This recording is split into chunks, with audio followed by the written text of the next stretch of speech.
I'm Dr. Ramandeep Kaur, consultant at Patel Hospital, Jalandhar. So today we'll be talking on post-laryngectomy rehabilitation.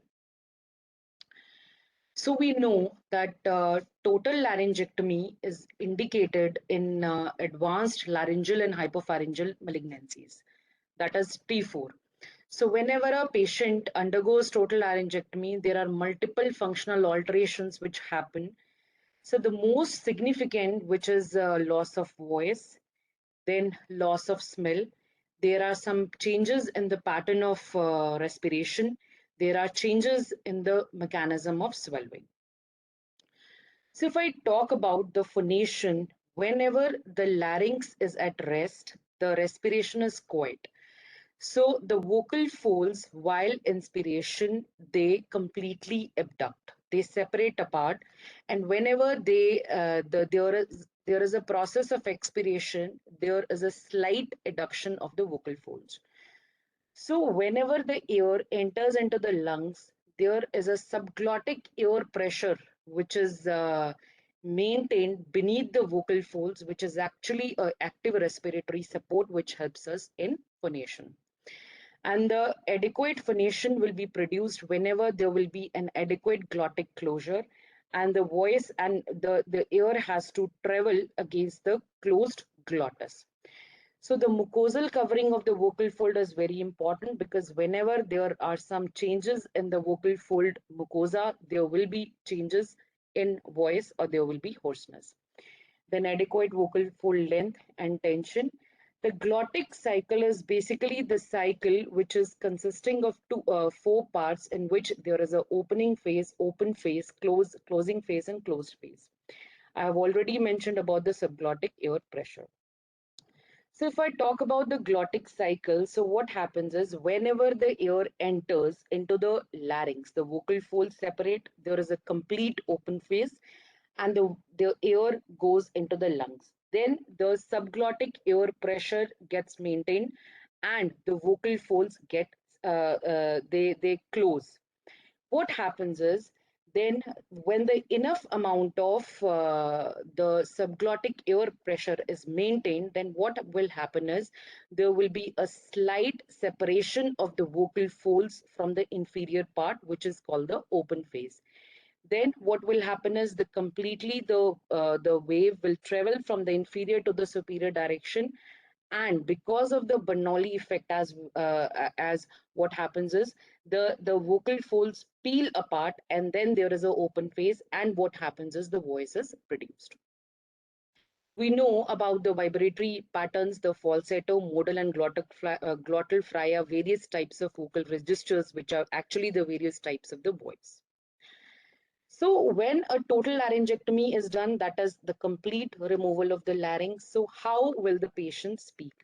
There are multiple methods by which a total laryngectomy patient can speak. The most common and the most easiest one is basically the esophageal speech. Then we have the vibratory operated devices, which are called electrolarynx, and then we have the TP. So we'll be discussing all of them in detail. So basically, what is esophageal speech? Esophageal speech is whenever the air is swallowed into the cervical esophagus and the pharyngoesophageal segment. What is the pharyngoesophageal segment? This is the segment of the cricopharyngeus muscle.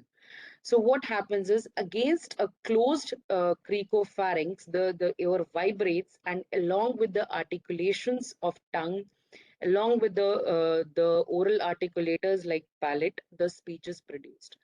So what happens is the vibratory muscles and the mucosa of the cervical esophagus and the hypopharynx will produce the speech, but this speech, the produced, will be of a lesser, of a poorer quality, and the frequency which is generally produced by esophageal speech is of around 65 hertz, which is actually very much lower as compared to the normal fundamental frequency of males and females, which lie between 150 to 250 hertz.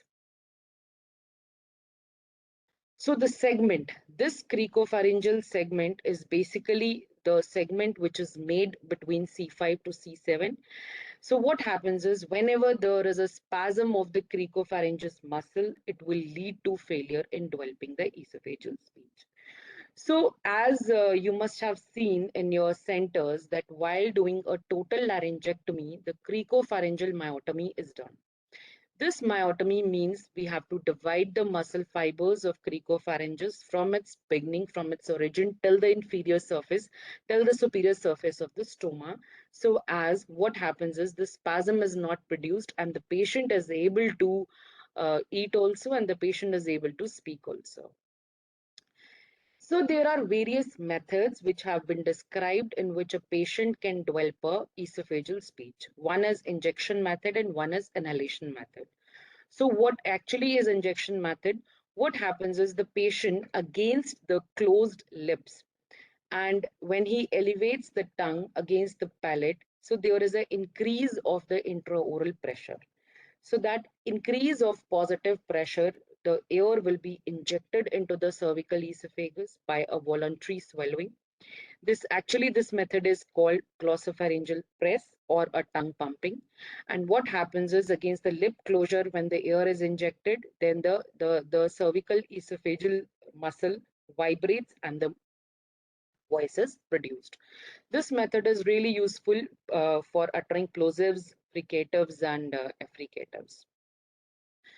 Then there is a term which is called inhalation method. It basically uses, like I have mentioned, that in injection method, what happens is a positive pressure is produced in the oral cavity and the patient speaks. The air goes into the cervical esophagus.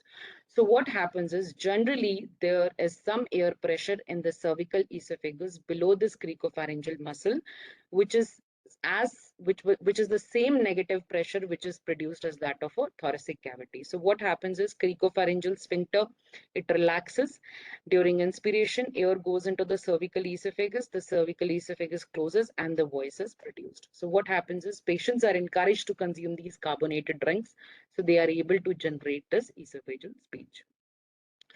So there are some advantages and there are some disadvantages of this esophageal speech. This obviously the advantages are the patient's hands are free. There is no additional surgery which is required. No prosthesis is required. So no cost to the patient. And what happens is the patients get adapted to this esophageal speech, but slowly. So what are the disadvantages? The disadvantages are that nearly 40% of the patients will fail to develop the esophageal speech. So what happens is the quality of voice which is generated is actually poor, and the speech, the sentences which are produced are actually not continuous. So there are some short bursts which are actually created and the training is necessary. The loudness is less, pitch is less. And as I have already mentioned that the frequency of this esophageal speech which will be 65 Hz, which will be very lower as compared to the normal frequency of males and females. So whenever the patients are not able to produce a esophageal speech, what are the causes? And we'll be and how to basically combat it. So one is cricopharyngeal spasm. So what happens is whenever there is a whenever the cricopharyngeal myotomy is not done, so then there is a spasm of the cricopharyngeus muscle which will not allow the air to enter into the cervical esophagus and hence the voice is not produced. So what to do is basically to put Botox injection, which is botulinum. 30 units have to be injected once via that stoma site into the posterior pharyngeal wall bulge. So as the spasm gets relieved. Then presence of reflux, which has to be managed with the help of antacids. Then there are some abnormalities which is involving the PE segment, that is the pharyngoesophageal segment, like thinning of muscle or a denervation. And if a patient is poorly motivated.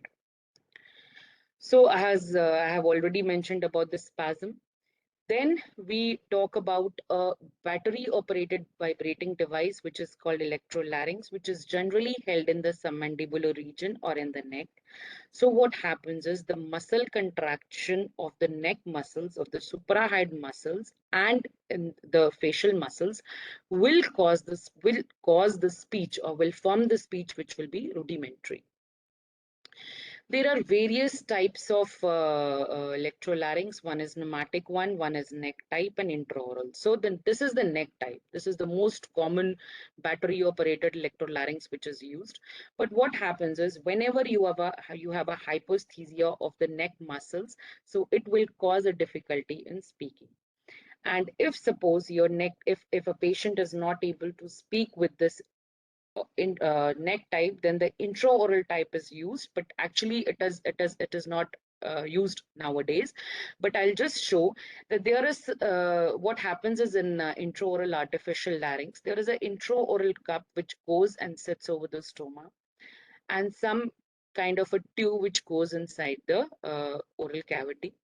So what happens is whenever the patient exhales here, this air goes into the oral cavity, and the changes in basically the pressure, and basically the tongue articulators, the palate articulators produce the voice.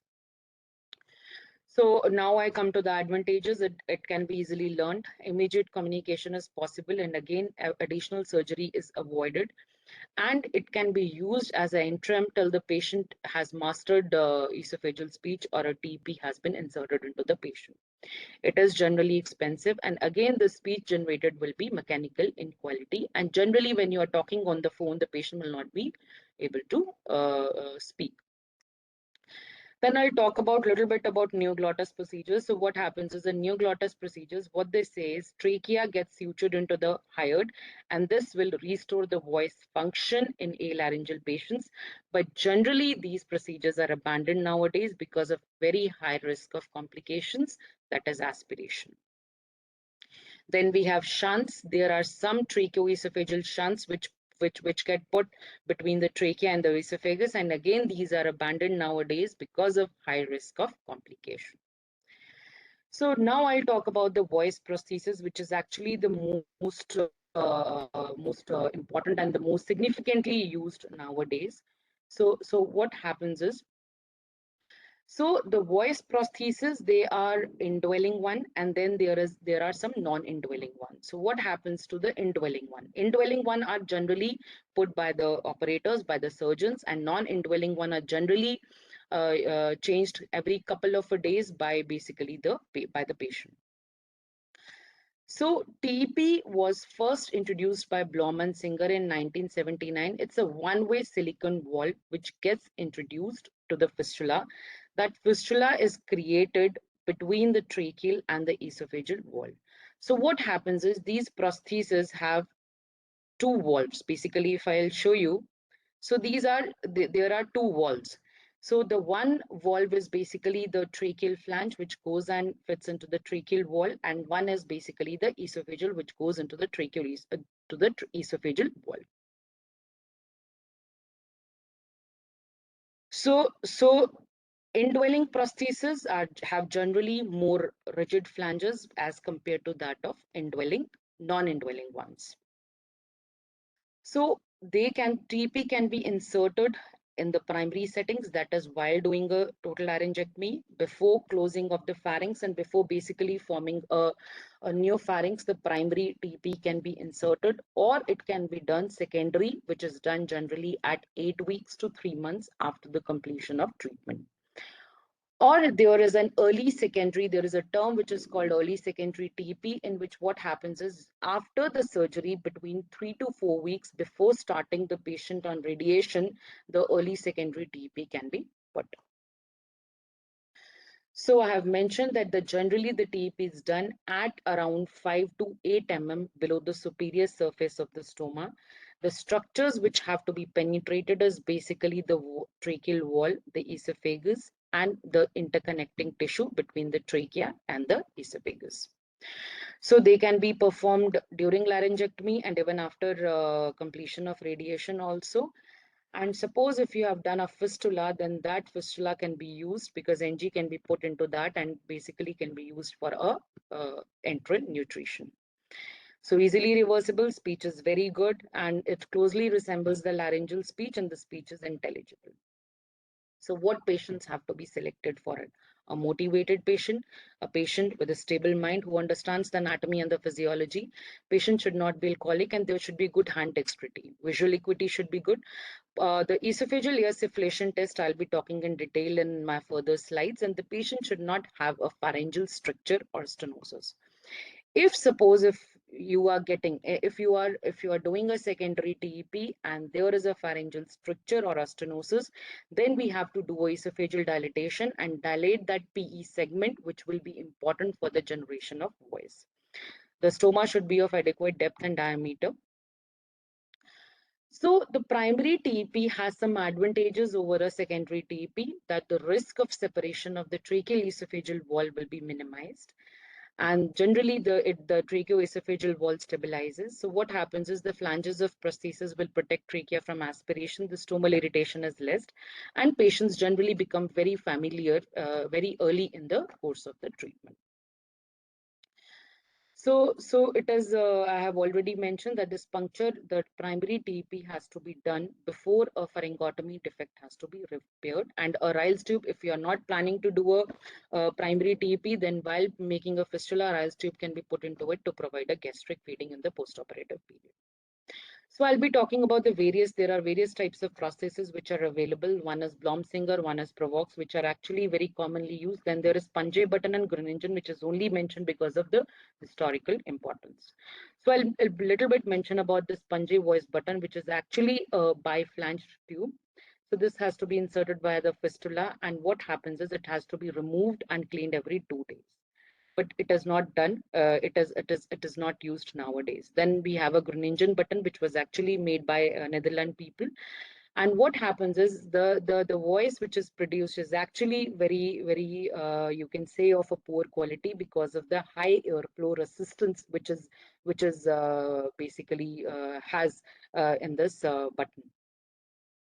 So then I'll be talking about the Blomsinger one. The Blomsinger one is also called the duckbill prosthesis. Basically, it looks like a duckbill, and it is an indwelling prosthesis which can be again used in primary or in secondary settings. So there are some multiple prostheses like Blomsinger. One is the dual wall, one is the Advantage, one is the classic, and basically one is the low pressure and duckbill prosthesis. So what is the advantages? Some they are available in two sizes like 16 and 20 French. So what needs to be done is in some of these prostheses, there are some large esophageal flanges. Like we are doing a secondary TEP, and what happens is, or we have to change TEP after putting off a primary TEP, and there is some problem with that.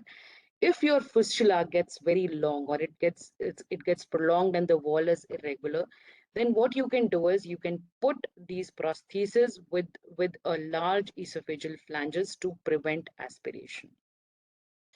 They have an antifungal additive, that is silver oxide, which is actually incorporated in these valves, which helps in which is basically a preservative and which helps in preventing the fungal colonization of these TEPs.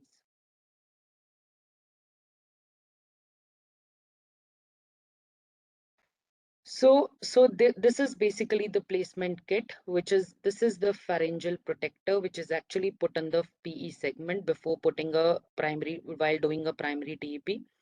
This is the introducer, and this is basically the guide wire. So what happens is this introducer, when goes into the pharynx, the tracheoesophageal wall is punctured with the help of this. And then what happens is this guide wire is basically put into it, and what happens is we have to use this for the puncture. And what happens is this is basically to put an adequate TEP, basically adequate size of the TEP. It is available in 3 sizes. So now I'll be talking about the Provox prosthesis. Provox prosthesis is again indwelling, which has to be put by the surgeons. It is again low airflow, and generally it has a longer lifetime, and the insertion is comparatively easy. There are multiple Provoxes which are available. One is basically Provox Vega.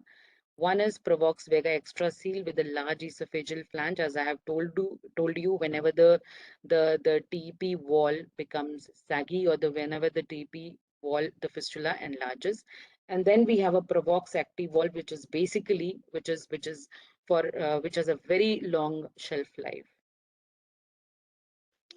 So if you see the difference that indwelling prosthesis have to be done by the surgeon, and non-indwelling can be basically removed and cleaned every couple of days. And basically what happens is in indwelling prosthesis, if it is left in place, then they can be placed for as many as years also. But these non-indwelling prostheses have to be removed and cleaned every couple of days by the patient.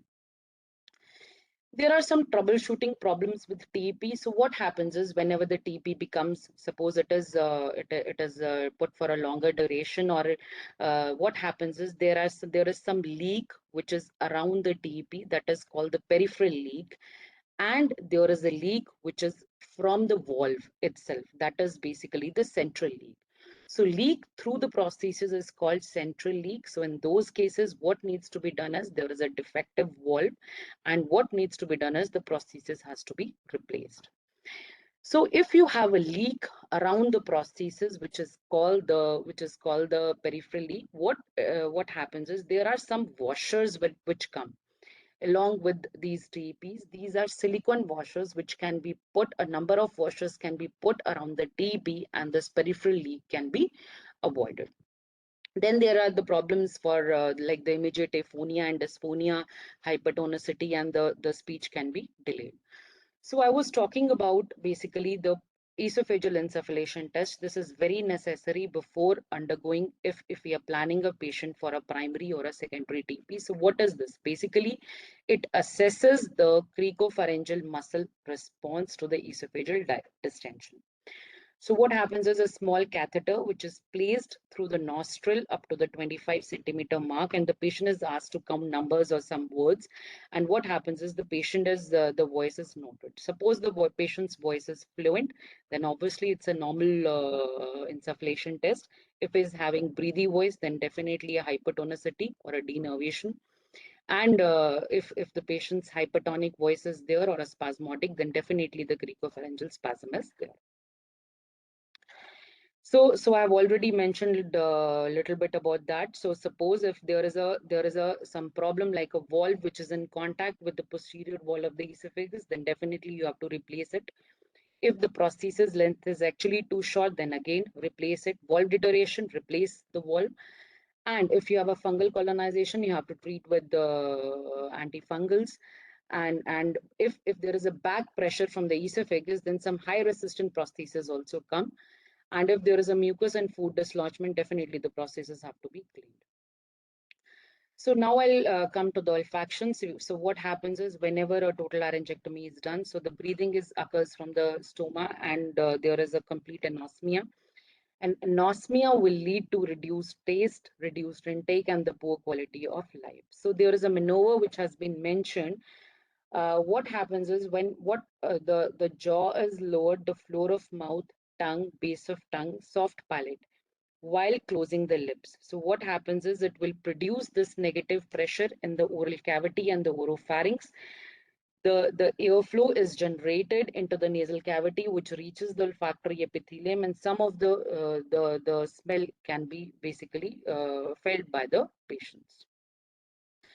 Then some swallowing rehabilitation. You know that because there are chances of pharyngocutaneous fistula, so what happens is after total laryngectomy, the patient is fed via NG or via PEG, which is percutaneous endoscopic gastrostomy, for a couple of days, maybe 7 to 10 days. And after that, the patient can eat normally. But what happens is in some of the patients who have uh, repeatedly, who have a pharyngeal stricture or a pharyngeal stenosis, then what happens is the patients have to be dealt with esophageal dilatations, with the repeated dilatations. Then if we talk about the pulmonary rehabilitation, so there is a disconnection between the upper and the lower respiratory tract. So what happens is the conditioning of inspired air does not occur. So what happens is for those we have to use HMEs, which are heat moisture exchangers. So what are these? Basically, they are available, there is Atos Medical and in Health Technologies. So HME filter gets attached to an intraluminal device. So these intraluminal devices can be these Larry buttons and these Barton Mayo buttons. These are buttons are basically, if suppose you are having a stomal stenosis, then you can put these buttons, and onto these buttons you can put your HME. So what happens is it will capture the warm, moistened and humidified air upon the exhalation. So these HMEs, these heat moisture exchangers, are generally impregnated with some antibacterial agents which are called chlorhexidine, some sodium chloride and calcium chloride basically, and they have to be, they are disposable, they have to be used daily. So what happens is there is decreased mucus production and the better airflow is there. What has reported is that when a patient is using HMEs, is so what happens is the risk of tracheobronchitis and the pneumonia episodes is actually 3 times more in non-HME users as compared to in HME users. So, and some of the stomal covers also come, like a laryngofoam and ascots are come, but generally the HME filters are commonly used. So if the patients, some of the patients do come to us when they do not want to put their hands on the TEP and they do want the voice which is like off hands. So what happens is there are some hands-free speaking valves which are actually available as trachophones. So these trachophones get attached to Larry buttons or they get attached to the HME exchanges, and through that this trachophone gets attached and basically you can the patient can speak via the TP without using his hands.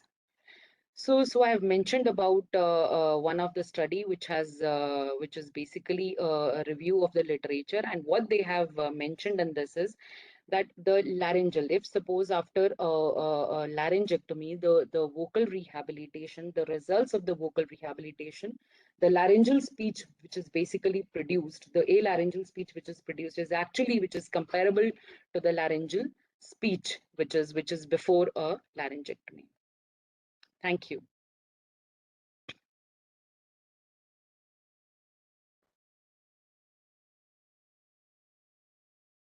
So any questions?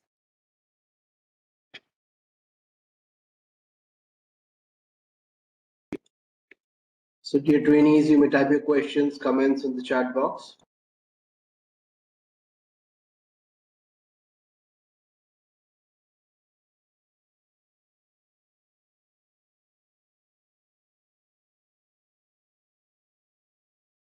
So yeah. So first question, which I think Dr. Kanika has asked, is basically the mechanism of electrolarynx. So what happens is this electrolarynx vibrates the facial muscles. So while when you do a total laryngectomy, then you must have seen in your centers that you separate the suprahyoid muscles from the hyoid bone, and these muscles get retracted upwards, like around the base of tongue. So what happens is this electrolarynx will produce the vibrations, but it will vibrate the facial muscles along with the suprahyoid muscles, which will actually produce the voice.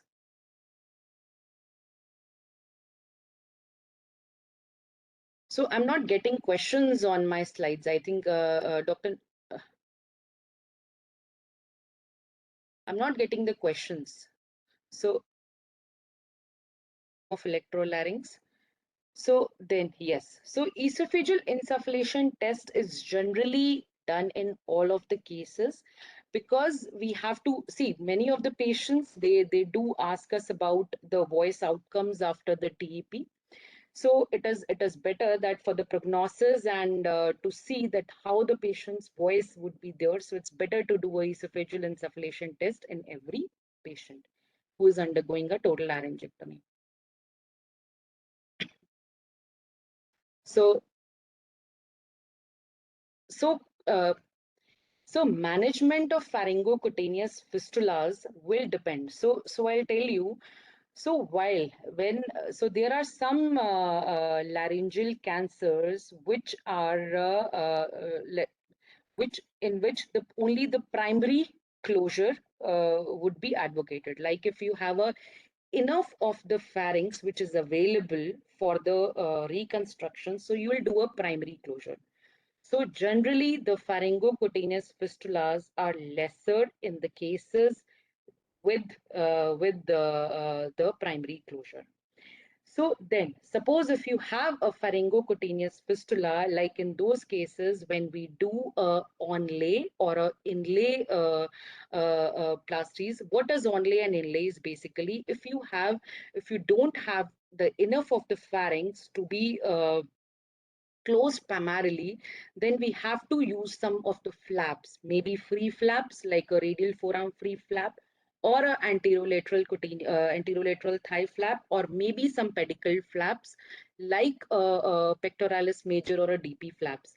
So what happens is when the fistulas happen, then the fistula, if it is small and they can be managed conservatively, so what happens is what needs to be done is the patients have to be put on NG tubes, and for some period, maybe for 24 to 48 hours, the feeding can be stopped, and you can put, there are some salivary bypass tubes which come so that the saliva gets diverted from the pharynx to directly to the esophagus. So these salivary bypass tubes come in various sizes, starting from 10 to 12, 14. And these salivary bypass tubes can be put, basically these are OPD procedures. So if you have a patient of a pharyngocutaneous fistula, which is small enough and can be managed not by surgically, I mean, if you plan to manage it um, conservatively, you can put a salivary bypass tube, and these salivary bypass tubes have the holes in which your NG can go. So the feeding can go simultaneously, and there will be salivary diversion till the time that fistula gets healed. Then if you have a very big fistula, which is then what happens is it has to be, some flap has to be put over it, and the flap should have a good cover, basically a muscle cover, in order to basically to so that the fistula gets healed properly.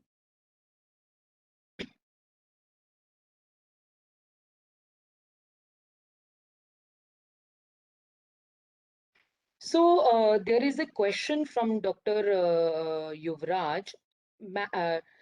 After how many days of post-op to start? To start RT feed, see. So RT feed is if you are doing a total laryngectomy and you are doing a primary TP at the same time, and you have put the NG, so you can start the NG feed as early as on the second on the next day as the bowel sounds have come. So this has no relation with your feeding. So TP processes you have put, you can start RT feed as soon as possible.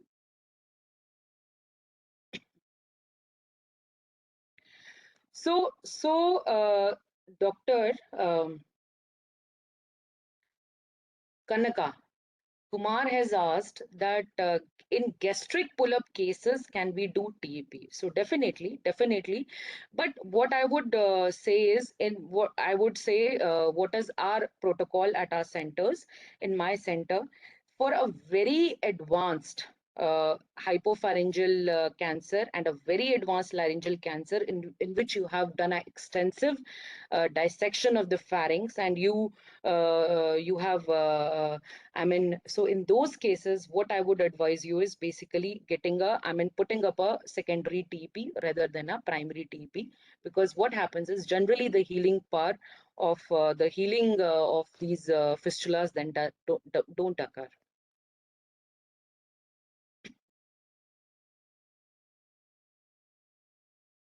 So, Dr. Yuvraj has asked me, before doing a total laryngectomy, we'll assess for adequate lung preservation. We'll be doing a HRCT thorax. See, so you know that while doing that, before taking up any patient for a total laryngectomy, you have to do a systemic staging. In systemic staging, normally you do a CT neck, CCT of neck, you do the even the X-ray or maybe the CT. But if you are uh, worried, or if you are basically concerned about a lung preservation or an adequate lung function, then what needs to be done is a pulmonary function test rather than a HRCT thorax. Because many of the patients who will come to you will be chronic COPD patients, will be having gross issues of the lung. So in those cases, but I would say that before taking up the patient for a total laryngectomy and you are planning a primary TEP, it is not necessary.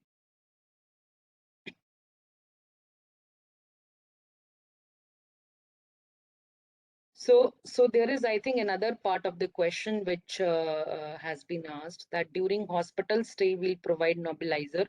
After discharges in homes, how will they use inhalers, ma'am?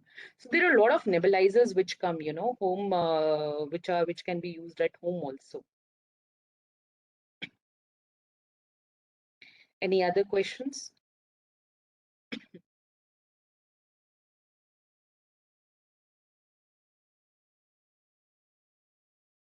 So Dr. Kanika has again asked, oral field can be started after how many days of post-operative? Is there any investigations before starting? So it's a very good question actually.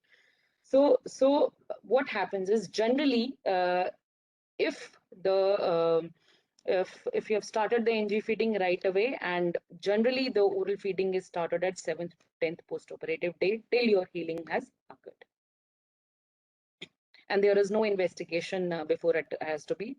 So many of the previous authors, many of the surgeons, what they do is a methylene blue test, in which what happens is they, even during the surgery also, that many of the surgeons, what they do is they do after doing the resection and after doing a complete pharynx suturing, what they do is they put a methylene blue uh, in the oral cavity to see if the leakage is not coming, if any leak is coming through that pharynx which has been sutured.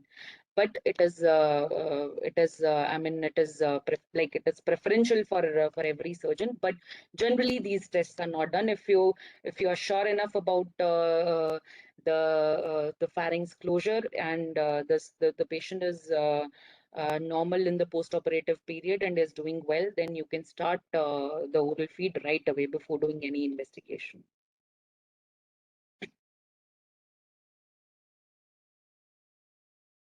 So Dr. Ashish has asked me how speech therapy will play a role post-laryngectomy. Definitely. So many of the patients are not motivated. Our patients are like, the patients who are getting total laryngectomy are smokers or alcoholics, and they are not motivated patients. So definitely there is a role of the speech language therapist, and he or she has to have the sessions. He has to be told, the patients has to be counseled, and basically some sessions have to be done, basically, so that his the patient's speech gets normal.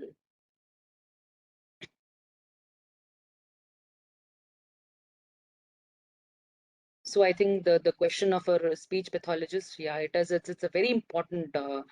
So head and neck, if suppose so head and neck is basically, if you're doing a head and neck oncology cases, then definitely the multidisciplinary team plays a very important role, which includes the surgeon, which includes the radiation oncologist, the medical oncologist, then the dietitians, the nutrition team, and basically the pathologist, the speech pathologist team.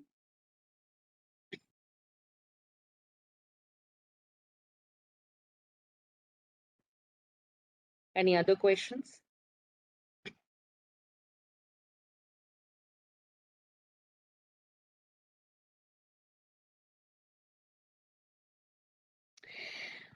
So Dr.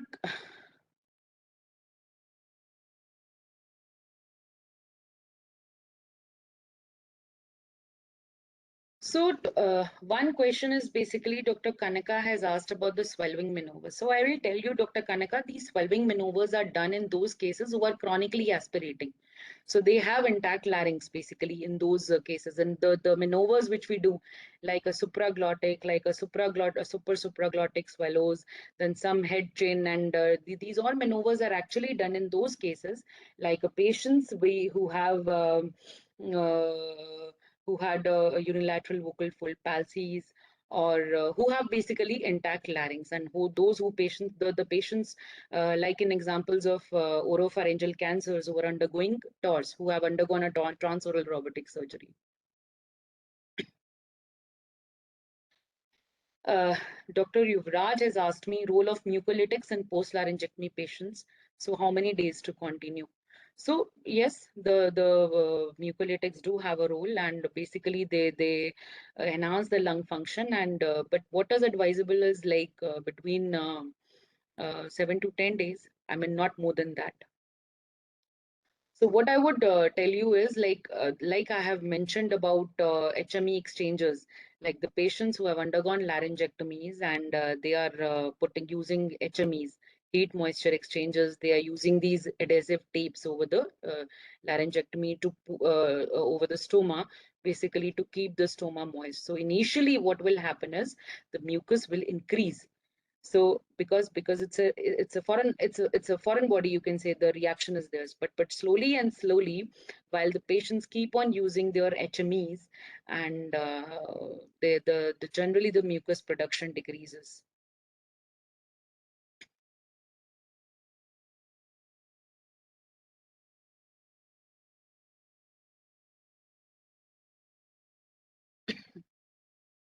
Any other questions?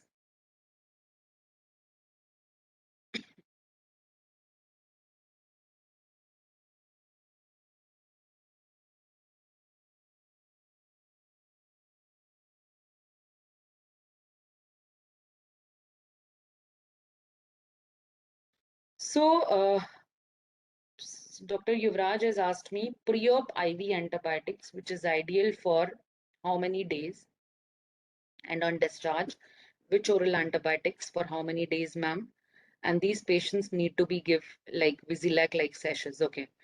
So generally these all laryngectomy patients, the patients who are undergoing any head and neck uh, surgery, are basically compromised. They don't their nutrition status is compromised, their lung function is compromised. So generally, it is advisable to admit them basically 2 to 3 days, maybe before surgery.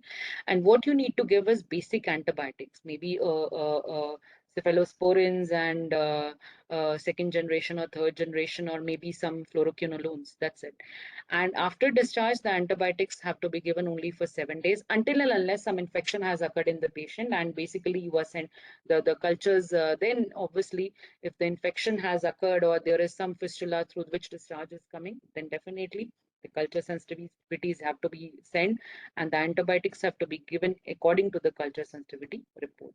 So Visilac sachets basically is for the basically for the GIT protection, and you can give it. I mean, there is no there is no yes or no to it. Obviously, like if your patients are having some GIT discomfort, or they are not having a bacterial, for a proper GIT cover, yes, you can give Visilac. I mean, it's not necessary to give.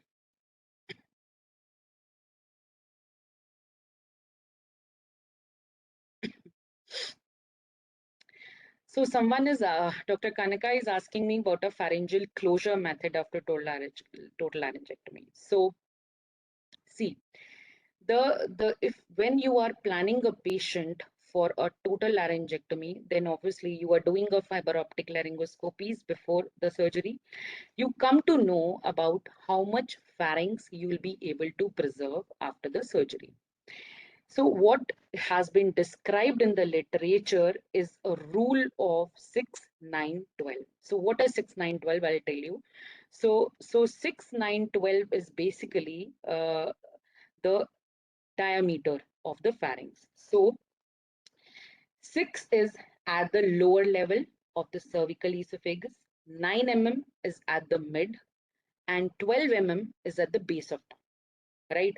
So If you are having enough pharynx, which is 6 mm at the cervical esophagus, 9 mm in the mid, and 12 mm at the base of tongue where you have done a suprahired pharyngotomy, this patient can be closed very easily with the help of a primary closure. You have enough of pharynx, and basically there is no tension in the suture line, so you can do a primary closure. In those patients where unilateral piriform fossa, or there is a bilateral piriform fossa, or there is a involvement of the lateral or the posterior pharyngeal wall, so you don't have enough of mucosa, in those cases we have to do a inlay inlay flap. What is inlay flap? Is basically the pharynx which is left, the remaining pharynx has to be closed with the help of another muscle or another tissue, that is a flap. So in those cases, what is used is generally, which is the workhorse for head and neck reconstruction, is our pectoralis major myocutaneous flap. Or in those cases, the free flaps can be also be used. So free flaps like a radial forearm free flap. If you have a complete circumferential defect, like you are treating a hypopharyngeal disease in which you have removed the pharynx and there is a complete pharyngectomy, in those cases, the tube reconstruction has to be done. In those cases, what is you can do your tube reconstruction with the help of pedicle flaps again, like a pectoralis major myocutaneous flaps, or with the help of free flaps like radial forearm free flap or anterolateral thigh free flaps. But I'll tell you what we do is basically in circumferential defects, generally the pectoralis major myocutaneous flap does not tube well because we have to rotate our pectoralis major and we have to form a tube. So in those cases, what we do is basically anterolateral thigh flaps and radial forearm free flaps, which are easily foldable, and a tube reconstruction can be done in these patients.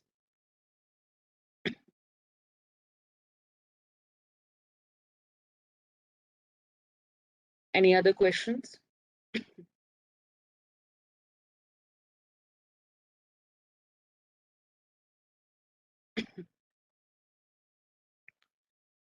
Dr. Yuvraj has asked me, post-op patients having complaints of constipation in spite of receiving good RT feed in these patients need any P-enema start, or will start syrup-dofilec trial. So normally, so it is protocol, like I mean in any post-operative patient, we generally advise because we generally advise these laxatives, and patient says not able to pass flatus or auscultation, also not able to feel sluggish. So this is a different, the two situations are different. If you are having, see, if you are doing a hypopharyngeal, if you are doing a total laryngectomy in a hypopharyngeal case, you will have some sluggish peristalsis of the esophagus. That is going to happen in all the patients. So generally, what do we do is we put these patients on these like perinorms, and in order to increase the ball sounds, and in order to increase the peristalsis, there are multiple prokinetics which come, which like lizorides come, and then there are some actopro agents. So in those cases you can use it for some time, and but you need to, because some of the sluggish bowel sounds are also because of electrolyte abnormalities. So you need to check their electrolytes, sodium, potassium, magnesium, which is very important, which plays a very important role in peristalsis. And suppose if a patient is not able to pass flatus and you are having kind of abdominal distension, then you have to think of something else. I mean, not this the abnormal peristalsis. In those cases, you have to get X-rays of abdomen, and you have to see whether something is going on in the abdomen. But generally, for sluggish bowel sounds, the bowel sounds generally start coming, and the peristalsis recover.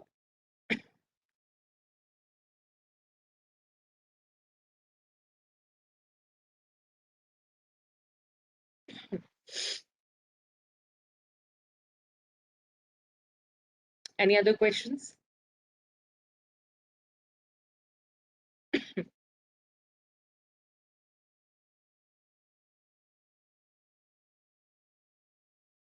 So I think, Raman, that was an excellent talk. I'm And actually, yeah. Yuvraj and Kanika have, I think, finally exhausted all their queries. And it was like more of a post-operative Yeah. management of a major head and neck surgery case. The questions Yes, that ma'am. they were interested in asking, and they wanted a response. And uh, the technical questions about pharyngeal closure and the rehabilitation part and all those questions, you answered them so excellently, and I think they must be quite satisfied with the responses. Yeah, yeah. Thank you, ma'am. Thank you. I think there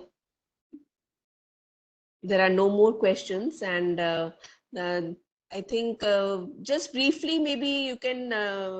I missed the initial part, but did you mention some common complications like Kyle leak or those things that if there is a management specific to a Kyle leak, or how to recognize a Kyle leak, and how would you manage that? Since people were asking about pharyngocutaneous fistula and those things. Mainly, they are the complications of laryngectomy. Yes, ma'am. So my basically talk was on rehabilitation Yeah. only, but yes, for definitely for Kyle leak, what happens is ma'am, as what they mention is basically the chylus lymphatics are more prominent on the left side rather than Hmm. on the right side. Yeah. So if you are suppose doing a neck dissections, because what does it like? If you have a N0 neck in T4 laryngeal and hypopharyngeal cancers, then you do 2 to 4 neck dissections.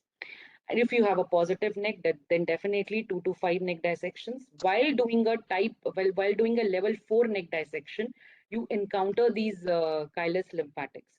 So you'll Yeah. be able. So these chyle ducts are generally, which is medial. I mean, they'll be posterior to the internal jugular vein, and while removing the fats, the lymph nodes from those area, you can have a chyle leak. So one chyle leak is if you are able to diagnose it intraoperatively only. Then what we do generally is basically suture, basically put a clip, maybe putting a clip over chylus duct will stop the chyle. Or suppose like if there's a very big the chylus duct is there, then what do we do is basically putting a purse string suture like from 4 directions and basically completely covering that chylus lymphatic area. And you can put a ipsilateral, because while doing a laryngectomy, what do we do is we divide the sternal heads. We divide both the sternal heads, and what we can do is we can put a sternomastoid flap over that chylus lymphatic area, and we can avoid the chyle leak in the postoperative area. Yeah. But So the big thing is that you can recognize it. First thing is to avoid such a yes, situation. ma'am. Secondly, if you recognize it at the time of surgery, Yes, you should yes. do it there, then and there. Yeah.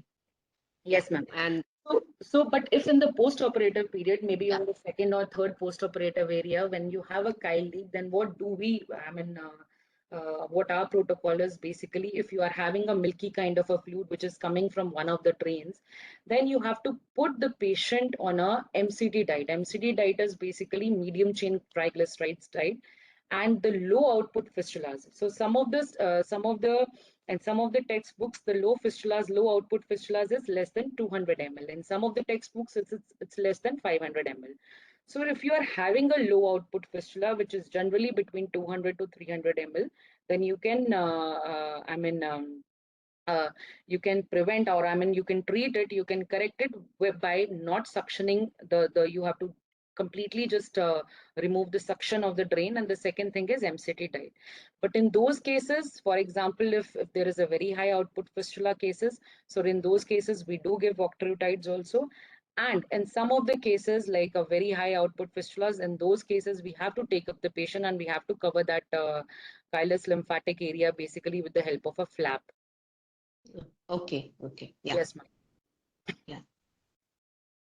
So I think, Ramandeep, you took out time today. You were a little busy, I believe. And thank you so much for taking out time from your OT schedule and your consultancy time. And it was an excellent presentation. Thank you, ma'am. Thanks a lot. Hi. Thank you, Thank Mr. you very Bhatt. much, Dr. Ramandeep Kaur, for the presentation, and thank you very much, Professor Dr. Nilima Gupta, for joining us. And thank you, trainees, for joining us. Thank you.